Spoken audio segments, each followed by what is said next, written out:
Sekolah Katolik itu sesungguhnya berusia sekitar 100 lebih tahun, 110 atau 120 atau 130. Pokoknya di atas 100 tahun. Maka gereja Katolik itu memulai sekolah sebenarnya sudah lama, mau dikatakan sebenarnya sudah lama. Dan pendidikan dan persekolahan Katolik itu adalah karya kesulungan gereja. Karya kesulungan gereja sesuai dengan perintah Sang Guru Agung, Tuhan Yesus sendiri. Dalam Injil tadi yang dibaca sebentar, itu kita kembali mengingatkan bahwa ajaran, jadi Yesus memberikan perintah kepada para murid, ajarlah mereka melakukan segala sesuatu yang kuperintahkan kepadamu. Itu titik tolaknya. Pendidikan sekolah, pendidikan persekolahan Katolik itu adalah amanah, adalah perintah dari Tuhan sendiri. Karena itu gereja Katolik yang ada di seluruh dunia, di Indonesia, termasuk di Papua, selalu memulai dengan pendidikan, dengan sekolah. Dari TK, SD, SMP, SMA, perguruan tinggi. Dan suatu swasta yang paling besar mengelola pendidikan adalah gereja Katolik di seluruh dunia. Tepuk tangan.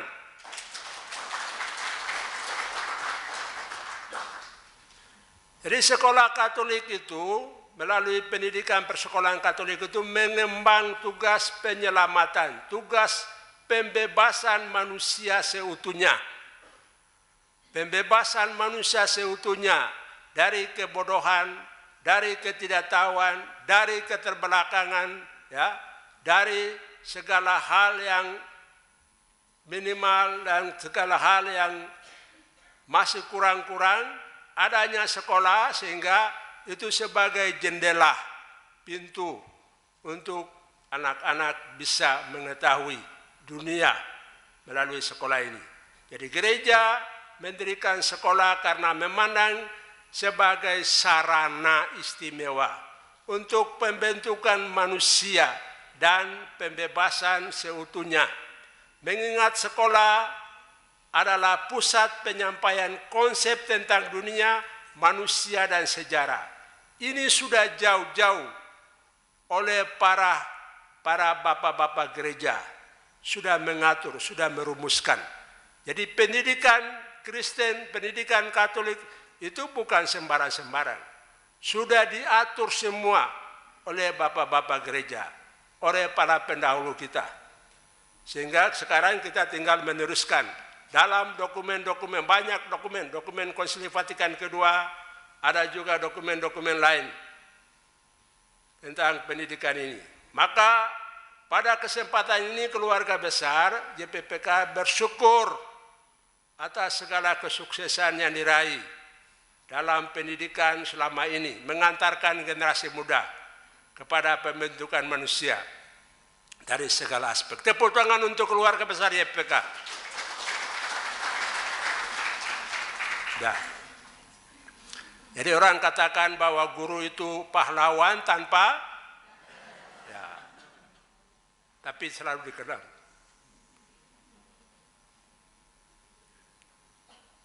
Rasanya terharu juga ya.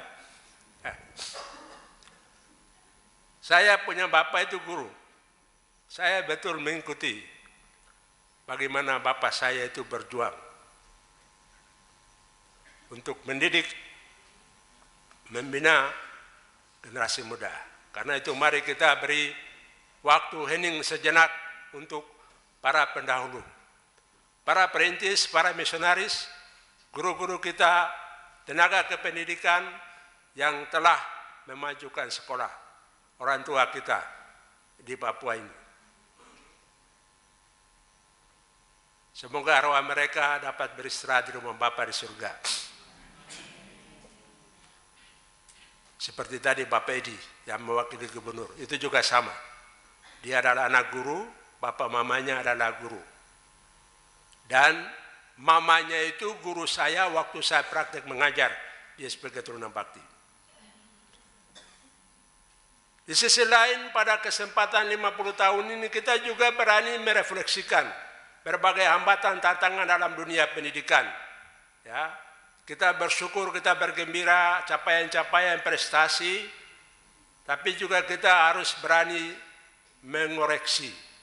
Ya, berani mengakui ada tantangan, ada kekurangan, baik internal sekolah, baik faktor human, kemanusiaan, baik unsur kepala sekolah, guru-guru, tenaga kependidikan, baik juga YPPK sebagai yayasan pengelola. Kita juga berani melihat, merefleksikan, tapi juga pihak pemerintah yang mendukung dalam pengembangan karya pendidikan ini. Ada hambatan seperti memang kurangnya kependidikan kepala sekolah dan guru-guru yang berkualitas. Ini kita masih kurang, kita mesti akui. Suatu sekolah itu berkembang baik, berkualitas bila mana kepala sekolah dan guru-gurunya berkualitas. Kita tidak semua sekolah, ada sekolah yang berkualitas kepala sekolah, ada yang berkualitas guru-gurunya, tapi tidak semua sekolah. Jangan kita, supaya kita tidak sombong. Ya, ada guru-guru, ada kepala sekolah yang ogal-ogalan. Kita juga akui bahwa dana pengelolaan itu masih minim. Kita akui keterbatasan sarana prasarana, keterbatasan dalam pembelajaran dengan teknologi yang ada. Jadi kalau tema sekarang itu adalah bagaimana kita mengembangkan sekolah dengan teknologi canggih, ya memang ini kita tidak bisa semua sekolah. Di sekolah-sekolah yang di kota saja kita belum bisa semua, apalagi yang di pesisir maupun juga di pedalaman. Tetapi juga sama, ada tantangan besar juga dalam menyangkut kurikulum pendidikan yang terus berubah. Setiap menteri berubah kurikulum. Ya. Juga regulasi pemerintah yang merugikan pihak sekolah swasta. Ada juga regulasi yang merugikan pihak sekolah swasta. Kemarin yang terakhir itu kami dengar bahwa guru-guru subsidi pegawai negeri yang di sekolah swasta akan ditarik. Nah, saya mau lihat. Kalau demikian saya pimpin demo. Ya, betul. Ya, ini kan mematikan sekolah-sekolah yang adalah partner. Ingat bahwa YPPK ini adalah yayasan pelopor pendidikan persekolahan di tanah Papua. Ada 5 yayasan pelopor, YPPK adalah salah satunya. YPPK, YPK, YPPGI, Japis, dan Advent. Jadi kita tidak kacang-kacang. Ya, kita sudah berjuang, sudah mengabdi banyak. Jadi kita taruhan. Salut untuk keluarga besar YPPK. Tepuk tangan. Saya setuju bahwa walaupun kita hadapi tantangan, kesulitan segala macam, tetapi apa yang dibacakan oleh moderator tadi, bahwa kita mesti kalau mau survival, ya, bila kita sebagai keluarga besar YPPK mau survival, mau bertahan, mau eksis untuk memajukan YPPK 50 tahun ke depan lagi, maka memang kita mesti membangun komitmen bersama untuk membenahi kekurangan yang ada dalam kerjasama dengan semua stakeholder, baik secara internal maupun eksternal, dengan semangat transformasi dalam segala aspek demi kemajuan pendidikan dan persekolahan Katolik di tanah Papua. Bagaimana? Siap kita maju lagi? Kita siap untuk bersurvive? Kita siap untuk berkomitmen? Kita siap untuk merubah? Terima kasih. Tepuk tangan lagi. Baik. Saya macam terharu sekali. Baik, ada beberapa hal yang saya sampaikan secara garis besar. Karena waktu, sehingga ini saya mau tegaskan bahwa pendidikan sekolah Katolik, jadi gereja ini menurut dokumen resmi dari gereja, dari bapak-bapak gereja. Jadi jangan pikir bahwa bapak-bapak gereja diam. Tidak, bapak-bapak gereja juga pikir setengah mati. Gereja Katolik mendirikan sekolah karena gereja memandang sekolah sebagai sarana istimewa untuk memajukan pembangunan manusia seutuhnya. Ingat, sebelum undang-undang pendidikan ada, kata ini sudah keluar. Jadi kita hubungkan lagi dengan undang-undang pendidikan nasional, yaitu mencerdaskan. Ini dalam dokumen resmi dari Gereja Katolik Konsili Vatikan kedua sudah mengatakan sekolah ada untuk memajukan pembangunan manusia seutuhnya. Bukan hanya aspek kognitif, tetapi aspek konatif, aspek psikomotorik. Jadi lengkap. Seutuhnya berarti jasmaninya, rohaninya, sosialnya, emosinya,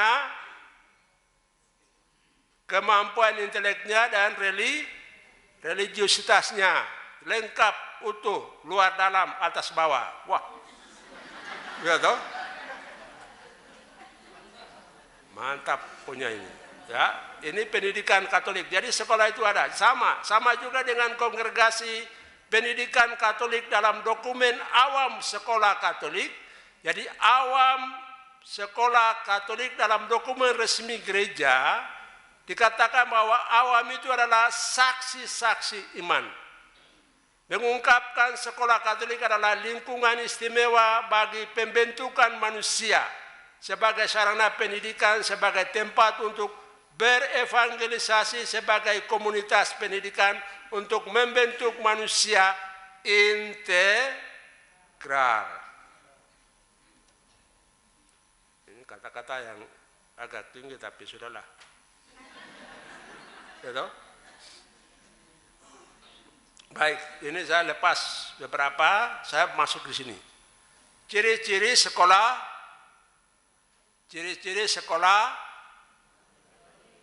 bisa lihat ya? Hah? Kok bisa? Hei, mana? Coba lihat dulu ciri-ciri sekolah Katolik.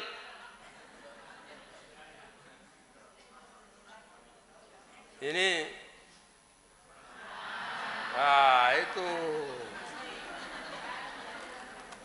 Ya, ini karena justru orang panitia ini ambil sampahnya bahan, mereka bikin karang-karang sendiri lagi. Ini bahayanya di sini. Jadi lebih baik dengar saya punya mulut. Ini sudah lain-lain. Coba hati-hati ya, jangan sembarang begitu. Ya, saya ingatkan panitia sembarang aja nih. Jadi ciri khas sekolah Katolik ini sudah tidak sesuai. Jadi pertama adalah berpusat pada pribadi Yesus Kristus. Tidak sesuai toh? Konyol sekali. Pribadi Yesus Kristus itu menjadi sumber, titik tolak, model bagi guru-guru Katolik, tenaga kependidikan Katolik. Ya, ingat baik ya.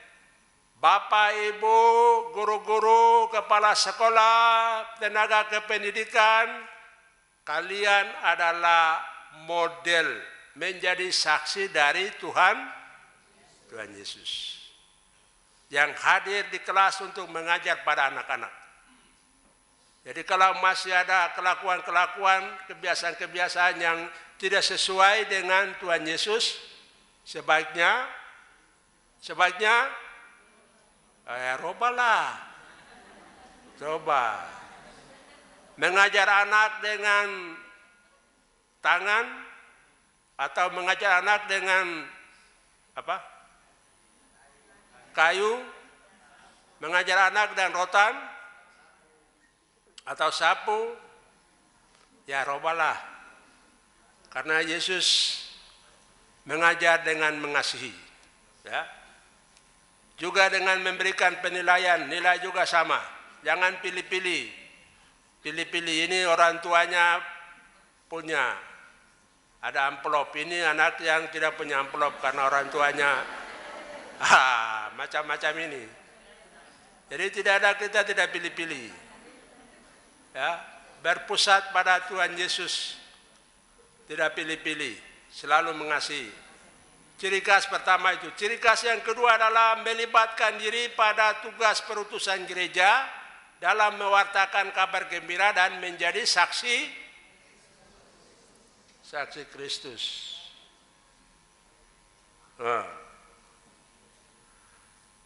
Jadi tugas kependidikan dan persekolahan Katolik itu kita, Bapak Ibu guru, tenaga kependidikan menjadi saksi Kristus, menjadi pewarta kabar gembira. Maka dalam melaksanakan tugas sebagai guru, sebagai tenaga kependidikan, sebagai kepala sekolah, ya,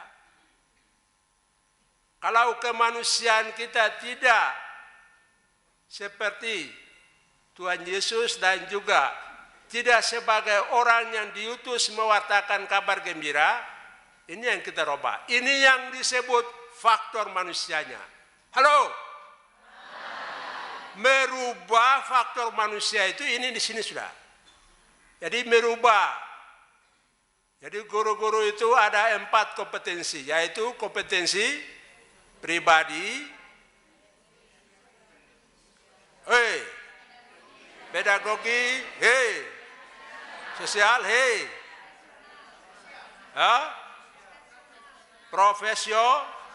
profesional, ya ini. Jadi ingat baik. Dan juga guru-guru itu memiliki etos. Bisa jadi mungkin kalian lupa berapa etos kerja, berapa item. Untuk melaksanakan semua ini, memang kita perlu mewartakan. Jadi menjadi saksi Kristus, menjadi saksi Injil, itu mewartakan kabar gembira melalui kompetensi-kompetensi yang kita miliki. Jadi bahasa pemerintahnya, bahasa dinas pendidikannya itu adalah kompetensi. Bahasa gerejanya, bahasa Injilnya, Bapak Ibu guru tenaga kependidikan menjadi saksi Injil. Berikut ialah dalam mewartakan kabar gembira memang ada nilai-nilai yang perlu kita kejar, yaitu nilai hormat pada martabat manusia, nilai solidaritas, keadilan, kesejahteraan, nilai penghargaan atas pluralisme, nilai keutuhan ciptaan, nilai-nilai dalam memajukan kecerdasan anak. Jadi banyak nilai intelektual dan sebentar kita lihat apa nilai-nilainya.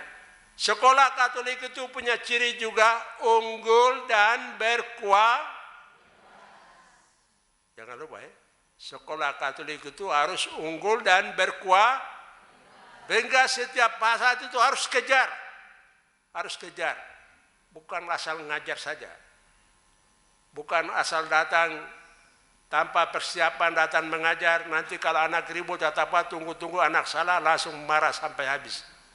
Ya kenapa? Karena marah sampai habis karena gurunya tidak mempersiapkan diri dengan baik.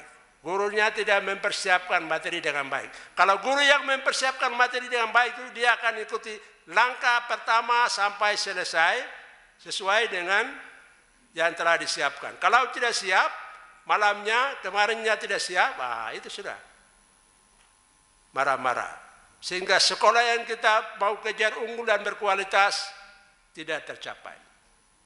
Ingat sampai kapanpun sekolah Katolik kita kejar unggul dan berkualitas. Kalau sekolah kita masih belum unggul berkualitas, kejar terus.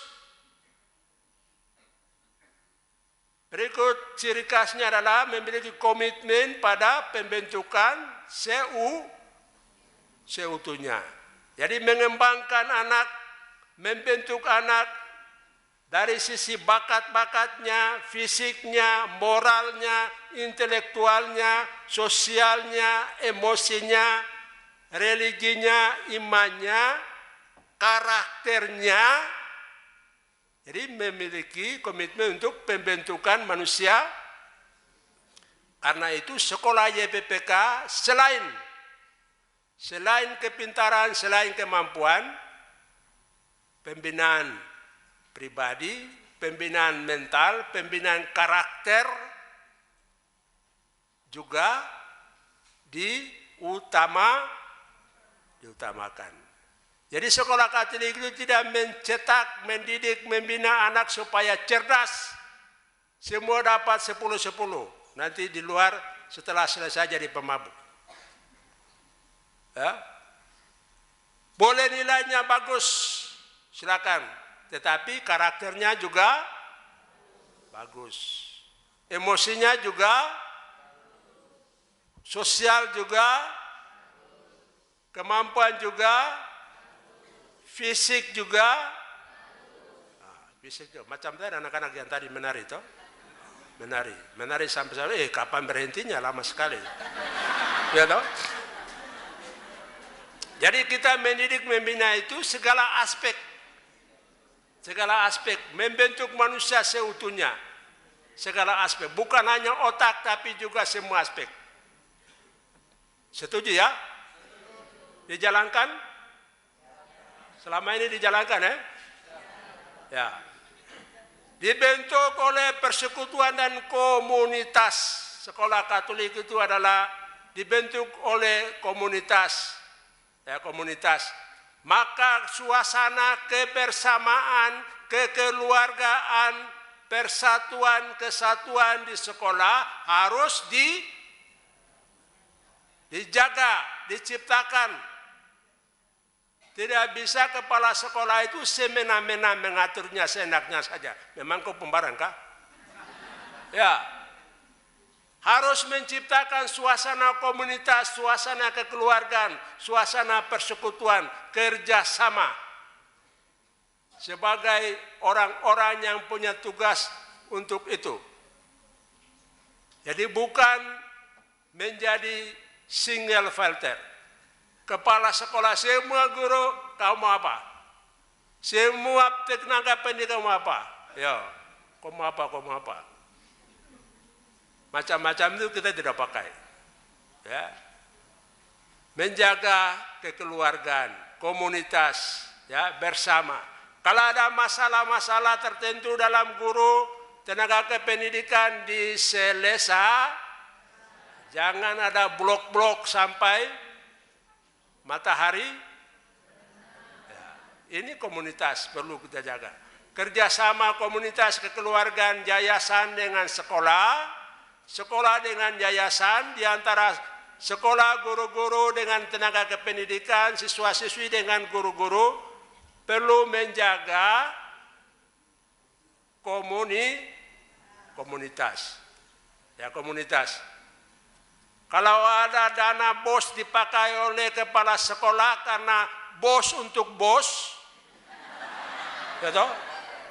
Jadi menciptakan suasana konflik di dalam sekolah sampai guru-guru yang datang, ya kau bikin sudah, nanti kau bikin sekarang kita juga bikin.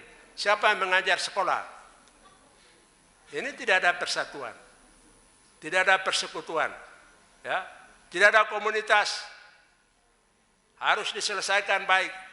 Kepala sekolah yang seperti itu diganti saja. Ya toh? Nah, itu. Jadi diganti. Jangan kepala sekolah itu pergi cari dukungan kepada kepala kampung. Ya. Jangan cari dukungan sama guru-guru yang lain supaya dukung dia, supaya dia tetap kepala sekolah. Ini JPPK sedang mengalami ini sekarang ini. Jadi dalam waktu dekat ini, besok lusa ini JPK turun lagi untuk selesaikan. Karena ada yang minta dukungan dari kepala kampung, minta dukungan dari distrik supaya dipertahankan. Gara-gara dana, kelakuan begitu itu yang tidak betul. Ini yang tadi kita bilang, kalau kita mau memajukan, kita komitmen untuk memajukan sekolah yang berkualitas, faktor manusianya kita komitmen untuk merubah. Tepuk tangan.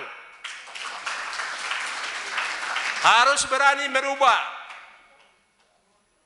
Kepala sekolah yang kelakuan begitu rubah. Ganti. Guru-guru yang masih seperti itu harus ganti. Kalau kita mau tingkatkan sekolah yang berkualitas. Tenaga kependidikan yang datang terlambat pulang cepat, atau tunggu-tunggu pada hari-hari tertentu, pada tanggal-tanggal tertentu, tanggal muda datang, tanggal tua tidak masuk, ganti. Ya. Jadi ganti. Ini yang tadi dikatakan faktor manusianya. Kita mau merubah sekolah, mau meningkatkan mutu kualitas, kita manusia-manusia yang terlibat itu harus rubah dulu. Tenaga pendidikan yang ogal-ogalan, malas-malasnya rubah, guru-guru yang seperti rubah, kepala sekolah itu juga seperti rubah. Ya. Jadi kelakuan-kelakuan begitu harus rubah. Berikut adalah dibentuk oleh persekolah sudah. Ya, ini dibentuk oleh, jadi yayasan sekolah itu, ingat, adalah sekolah milik umat. JPPK itu menyelenggarakan, mengelola. Jadi kerjasama dengan JPPK perlu dijaga, tapi kerjasama dengan jalur keuskupan, Bapak Uskup, Pastor Paroki itu juga harus dijaga.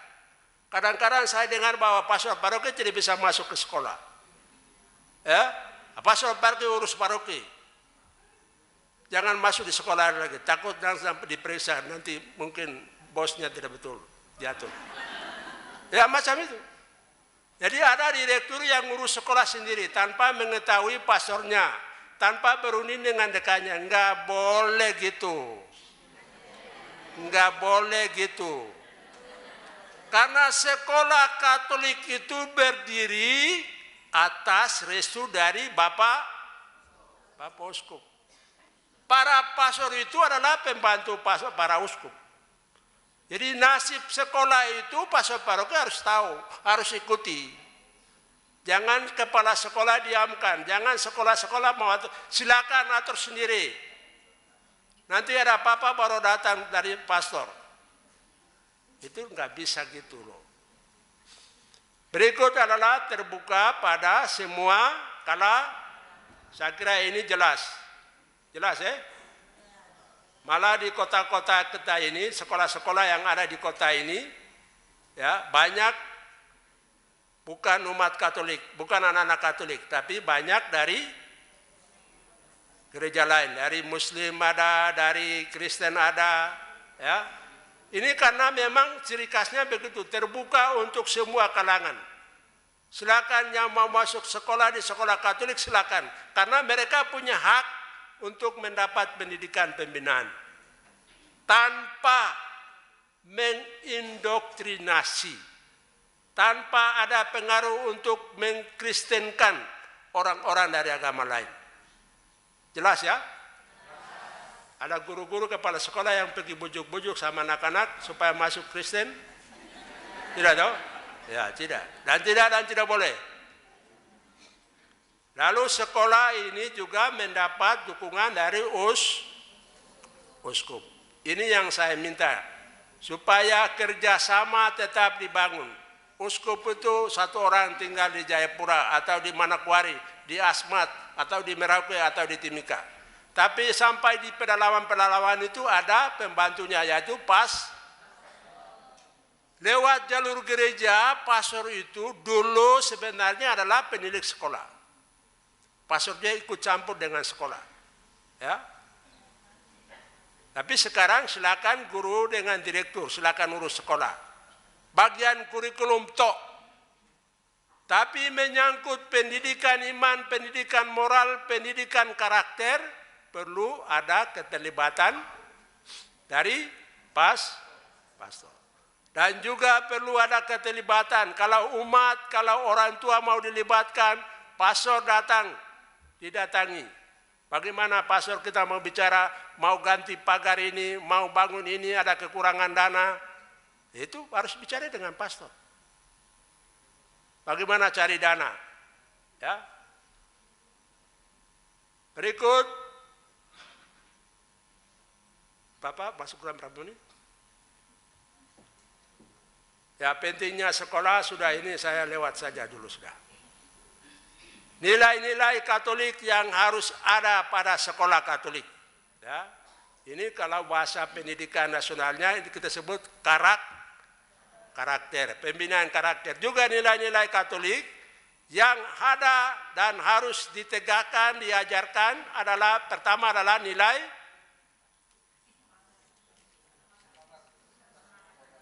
semangat kasih persaudaraan. Ya, ingat semangat kasih persaudaraan. Itu perintah dari Tuhan. Kasih persaudaraan. Sekalipun kita berbeda-beda suku, bahasa, ya, budaya, apa segala macam, tapi kita tetap bersatu dalam kasih. Juga dengan nilai Pancasila, Bhinneka Tunggal Ika. Itu mempersatukan kita. Jadi kasih persaudaraan, biar kau rambut panjang kah, pendeknya, warna merah kah, putih kah, tidak pusing. Engkau adalah saudara. Ingat, itu nilai yang kedua adalah iman akan Allah yang mendalam. Sekolah Katolik, sekolah Kristen juga mesti menumbuhkan pada anak-anak suatu iman. Supaya anak-anak itu menjadi percaya, beriman. Jadi kan saya sudah katakan bahwa pembangunan manusia seutuhnya. Jadi ini nilai sosial, nilai imannya. Nilai sosial tadi sudah, ini nilai imannya. Lalu nilai sosial. Anak harus dibantu supaya menjadi solider dengan orang lain. Ada teman lain yang susah, ada teman lain yang kelihatan ada kelainan. Iya toh? Ada kelainan di kelas, jangan menjadi bahan olokan. Ya toh? Teman-teman lain harus memberi perhatian, kasih sayang. Semakin anak itu lemah, semakin diberi perhatian oleh teman-temannya, oleh gurunya. Jangan menjadi olokan atau hanya menjadi sindiran. Itu maksudnya, contoh yang paling miring. Nilai moralitas harus dijaga.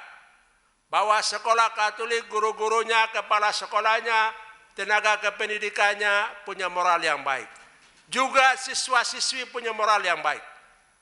Jangan jaga-jaga piara-piara anak-anak yang sudah hamil. Anak-anak yang sudah hamil di kelas, kasih keluar. Biarpun nama sudah dikirim besok mau ujian, keluar. Anak-anak yang suka mabuk-mabuk di kelas sampai ada ganja ini itu pas segala macam, keluar. Moral. Ya. Guru-guru yang bikin masalah dengan dia punya murid, keluar. Ini moralnya tidak betul. Ya. Jaga moral, kita jaga moral, etika. Itu. Jadi moralitasnya guru-guru yang kawin piara, yang poligami, nah ini moral Kristiannya di situ. Ya. Jadi kita kasih betul semua yang bengkok-bengkok. Nilai intelektual, ini nilai intelektual. Nilai intelektual juga harus dijunjung tinggi sehingga semua guru harus berprofesional untuk mengajar. Jangan mengajar bogo-bogo. Apa itu bogo-bogo? Ya, belum menguasai bidang yang diajarkan. Belum menguasai, bila perlu luar kepala. Ya toh? Bapak berapa menit? Oh, 15 menit. Ya. Intelektual anak pun demikian. Jadi anak itu mampu, anak itu menguasai, anak itu pintar, bila mana guru itu mengajarkan dengan baik, dengan penguasaan, dengan profesional. Tunjukkan bahwa engkaulah orang yang hebat, guru yang hebat, paling tahu sudah. Ya, jangan bikin tahu-tahu sendiri. Ya, juga menyesuaikan dengan perkembangan yang ada, dengan perkembangan kurikulum, dengan pengetahuan, dengan teknologi. Ilmu ini kan selalu berkembang sehingga guru-guru, kepala sekolah, tenaga kependidikan itu pun harus selalu mau menyesuaikan. Jangan bilang, saya itu dulu itu begini-begini, yang sekarang baru-baru ini saya tidak mau itu. Hei!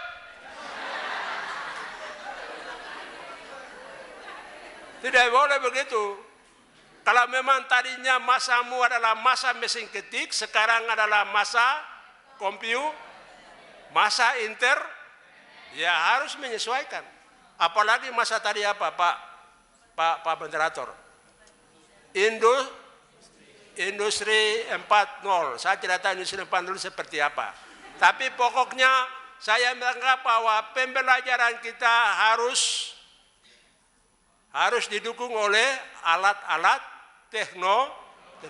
teknologi pembelajaran. Jadi guru-guru juga harus sesuaikan.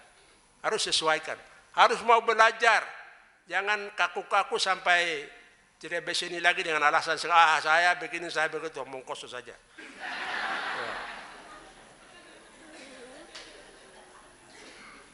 Belajar, merendahkan diri untuk belajar dari teman. Oke, baik. Ini 15 menit terakhir. Tantangan dunia pendidikan terlalu banyak. Ya. Dunia pendidikan punya tantangan terlalu banyak. Ya. Ada tantangan korupsi, kolusi, nepotisme, budaya malas, tantangan pembelajaran teknologi lewat jaringan, tetapi juga masih banyak tempat yang ada kesulitan karena sulit dijangkau oleh jaringan. Di pedalaman belum bisa, Pak Johan. Di pedalaman dengan teknologi belum bisa, Pak. Belum bisa. Pak, jangankan pedalaman, di Kerom Arso ini saja sudah jaringannya sudah lelet. Kemarin saya turun dari Wamena setengah mati untuk kirim berita apa segala macam. Nanti besoknya baru bisa.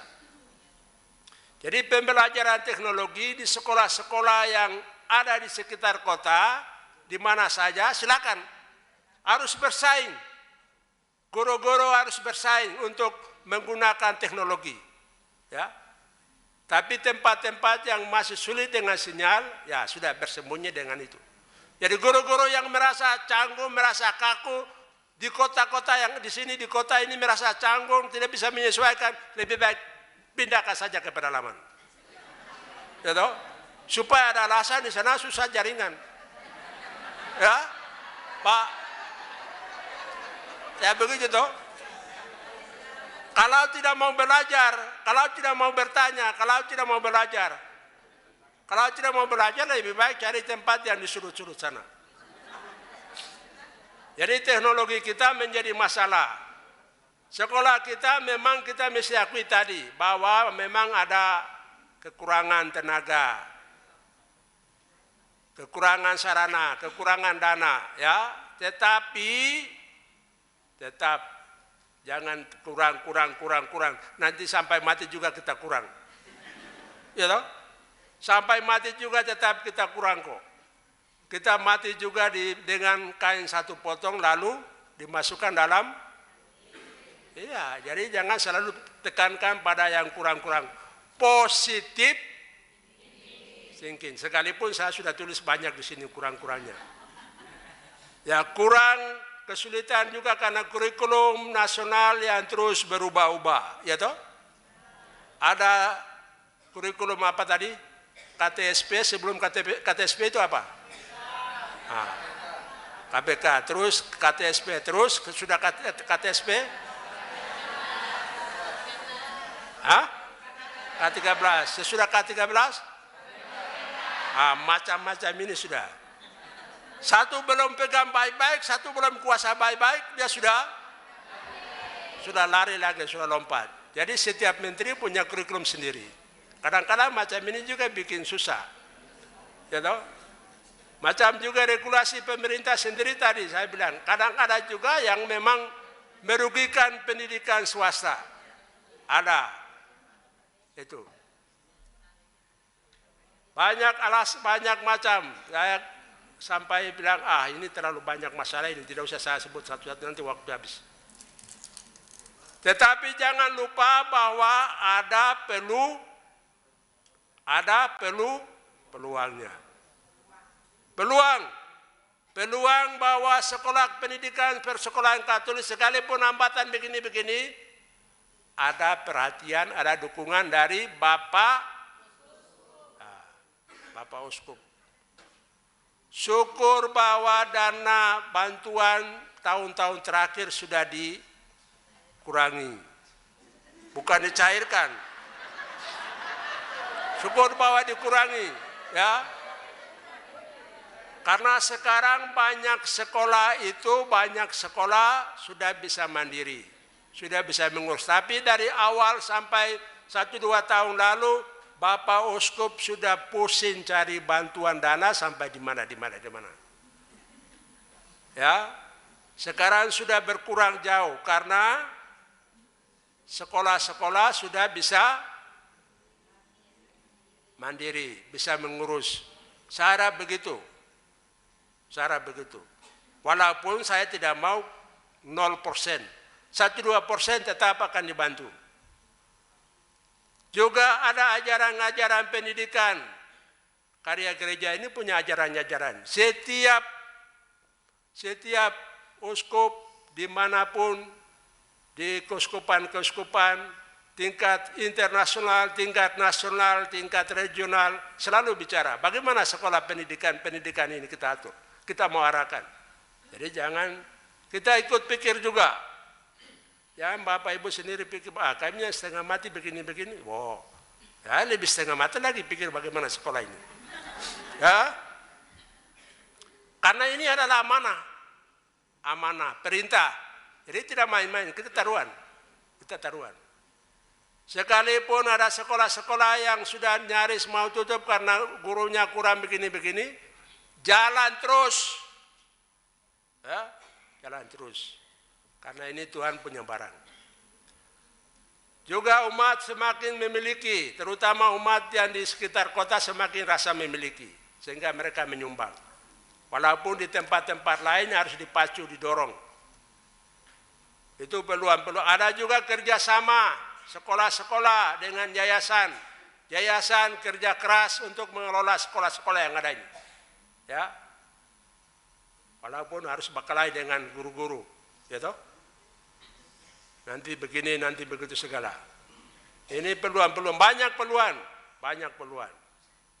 Bagaimanapun juga mayoritas siswa-siswi non-Katolik masih bersekolah, masih memilih untuk sekolah Katolik daripada anak-anak Katolik sendiri. Tepuk tangan. Itu ada kepercayaan, itu modal kita, kekuatan kita. Lalu masih ada kepercayaan dari pemerintah. Pemerintah masih mempercayai bahwa YPPK adalah satu yayasan pelopor. Oke, sampai di situ. Peningkatan mutu pendidikan Katolik ke depan menurut hamba yang hina ini. Setelah saya membaca peraturan Menteri Pendidikan, Kebudayaan, Riset dan Teknologi RI nomor 47 tahun 2027 tentang apa? Jangan baca itu, kepala sekolah mesti tahu. Ya, tentang standar pengelolaan dan pendidikan anak usia dini, pendidikan dasar dan pendidikan menengah, juga ajaran gereja dokumen Konsili Vatikan kedua tentang deklarasi pendidikan Kristen, dokumen-dokumen lainnya. Maka saya memajukan beberapa pikiran ini.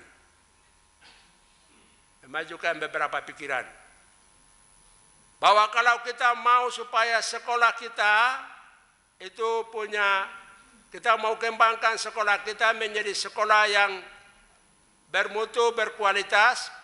Pertama, kita merumuskan visi dan misi yang jelas. Jangan mengelola sekolah tanpa visi dan misi. Ada sekolah yang tidak ada visi dan misi? Ada? Ada? Ya, ada. Mengaku saja kalau ada. Ya, tidak ada ya? Kalau begitu saya tolong jawab, di tempat lain ada. Mungkin di tempat lain, di keuskupan lain, sekolah-sekolah lain mungkin juga ada. Tidak ada visi dan misi. Visi dan misi ini diintegrasikan antara pendidikan nasional dan ajaran iman, Injil. Pewartaan semangat Injil, ajaran iman ini diintegrasikan. Jangan hanya pendidikan nasional saja visinya, tapi juga diintegrasikan. Tadi diintegrasikan yaitu nilai-nilai tadi. Nilai-nilai tadi yang disampaikan, maupun juga pembentukan manusia seutuhnya. Lalu yang kedua adalah membangun tim kerja yang solid di sekolah dan juga di yayasan. Harus ada tim. Jadi kepala sekolah itu jangan jalan sendiri, jangan pikir sendiri, jangan urus sendiri. Manusia satu orang itu terbatas kan. Dia mesti ada timnya yang dibentuk. Tim IT silakan bentuk. Tim bagian kurikulum silakan bentuk. Tim apa lagi silakan bentuk. Mereka itu sebagai penasihat ahli bagi kepala sekolah. Tapi juga ada tim dari yayasan, kerjasama dengan yayasan. Yang ketiga adalah melakukan supervisi dan evaluasi secara sekolah dan yayasan. Selalu supervisi dan evaluasi. Kepala-kepala sekolah menjalankan tugas supervisi dan evaluasi di guru-guru kelas. Sama guru-guru ada?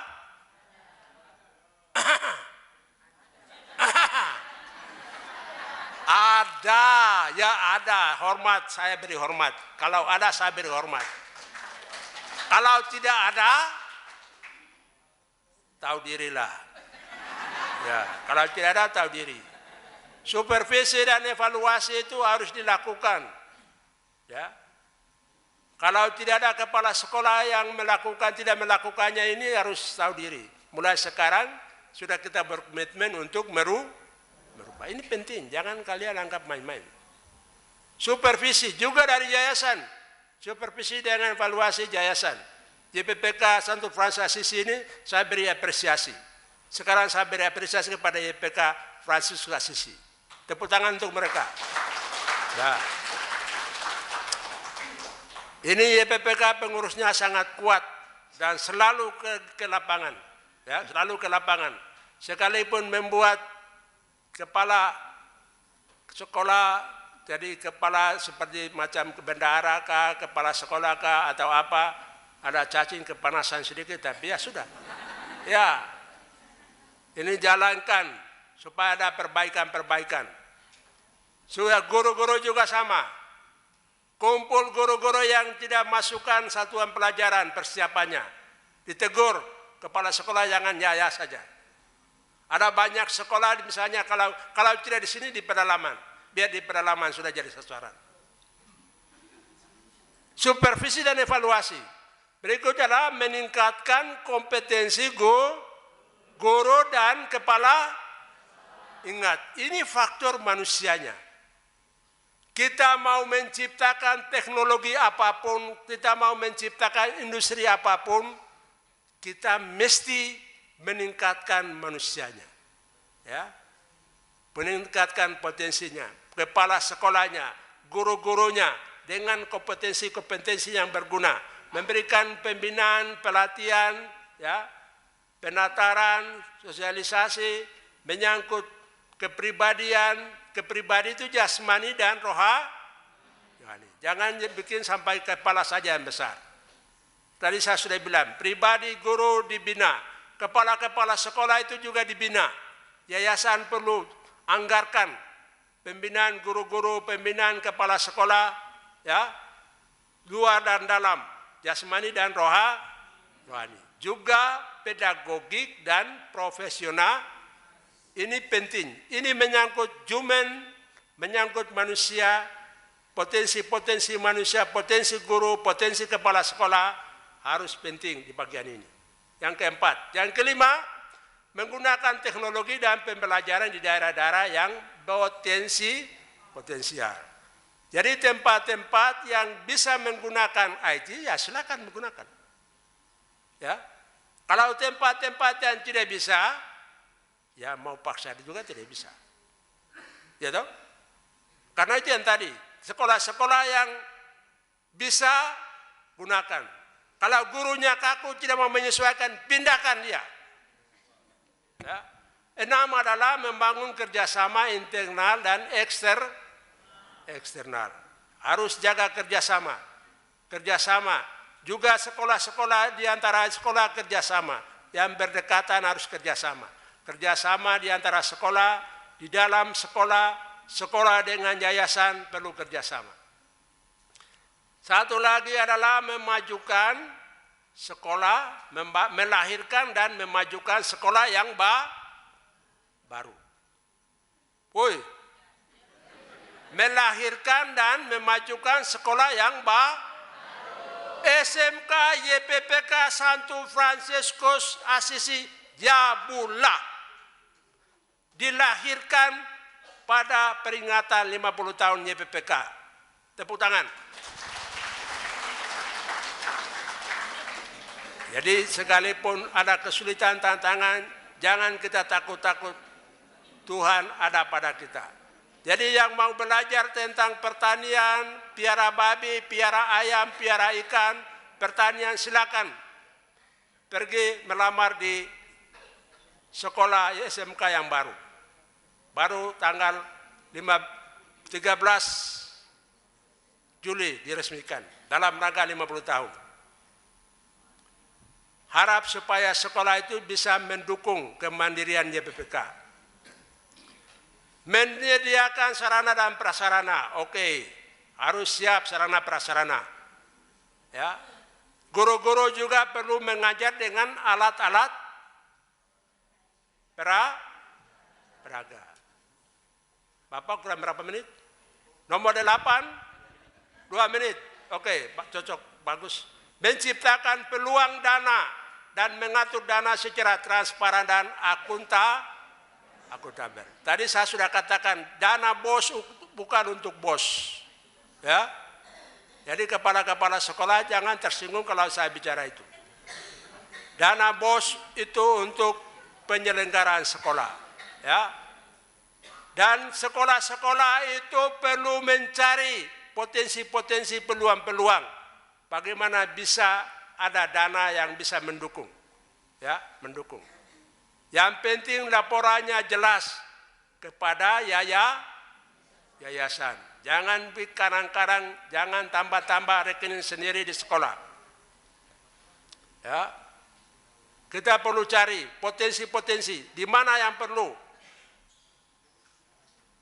Di Kerom misalnya, selalu saya katakan di Kerom itu cari uang susah atau gampang? Apa yang susah, Pak? Apa yang susah, Bu? Kalau Bapak Ibu tanam pinang satu pohon saja di depan sekolah, ya toh? Sudah sampai berbuah, tinggal pedagang-pedagang, silakan om petik saja pohon di pohon sendiri. Ya, potensi-potensi itu harus dicari, dikembangkan. Kalau memang orang tua tidak mampu, tidak bisa bayar EDSD apa segala macam, sampai kalian tidak bisa bayar honor guru secara utuh, ya cari jalan. Cari jalan seperti tadi, pinangnya ditanam. Apalagi piara babi. Ya, loh. Piara babi yang tadi di Kimbim itu. Di Kimbim itu maksudnya piara babi agar supaya hasilnya itu bisa mendukung YPPK. Piara ikan hasilnya supaya sekian persen untuk mendukung YPPK. Kan begitu. piara sayur di halaman. Waktu saya masih di SD, kita ada kebun sekolah. Halo? Waktu saya di SD itu kita ada kebun sekolah. Kita tanam petatas, tanam sayur, tanam jagung, tanam ini, tanam itu. Hasilnya itu siapa? Kasih sama guru. Guru bayar. Kasih sama pegawai di situ, mereka bayar. Ya macam-macam itulah. Berikut adalah membangun budaya sekolah yang positif. Sekolah Katolik itu sekolah yang disiplin. Woi! Budaya disiplin harus ditegakkan. Jangan lupa. Budaya saling menghormati perbedaan. Keterlibatan siswa harus dilibatkan. Kekeluargaan, persatuan, nilai-nilai iman, ajaran sosial gereja, pembinaan karakter, kearifan lokal, wawasan lingkungan hidup, sarana rohani, muatan-muatan lokal, dan lain-lain. Ini budaya-budaya positif yang perlu dikembangkan. Bagaimana kita bisa kembangkan katanya? Karena tidak ada waktu untuk kembangkan. Mau kosong saja. Yang terakhir ialah memajukan sekolah dengan semangat melayani sebagai dan terus bertransformasi sesuai dengan perkembangan. Baik, sesudah itu yang terakhir adalah yang penting ini di sini supaya saya mau kasih jelas. Untuk peningkatan sekolah yang bermutu, yang berkualitas sangat dibutuhkan peran kepala sekolah. Benar? Benar? Peran kepala sekolah sebagai edukator, manajer, abdi Allah dan sesama, administrator, supervisor, leader, inovator dan motivator, fasilitator, komunikator, visioner, serta tortor lainnya. Asal tidak diktator yang egois.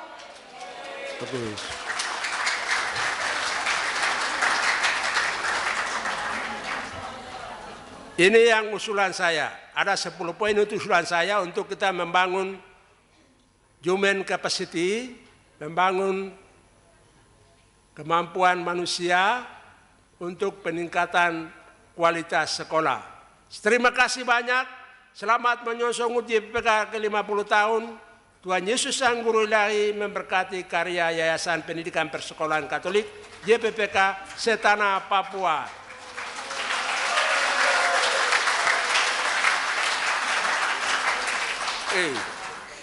Terima kasih banyak Monsinyur atas presentasinya. 1 jam 5 menit. Oi, ya. Lama juga ya. Saya mau beri kesempatan setengah jam kurang lebih untuk sesi tanya jawab. Mungkin sedikit menegaskan beberapa hal tadi dari materi Bapak Uskup.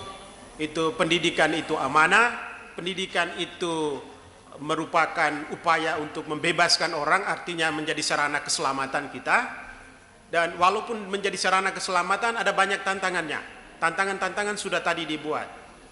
Dan walaupun ada tantangan tapi ada peluang. Kita tidak berkecil hati karena ada peluang-peluang yang tadi juga disebutkan.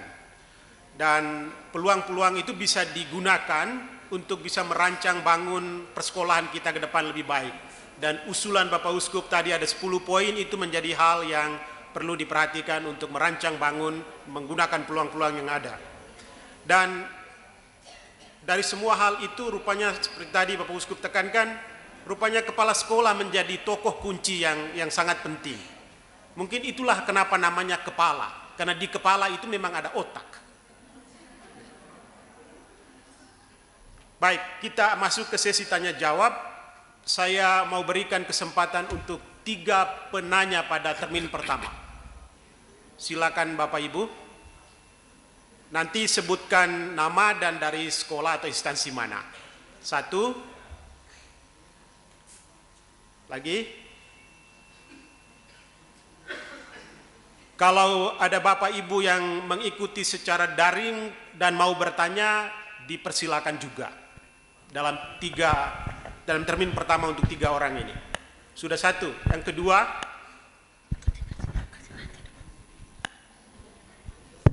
kedua ada satu dari sebelah sinilah. Di sini sudah 2 orang, tidak seimbang.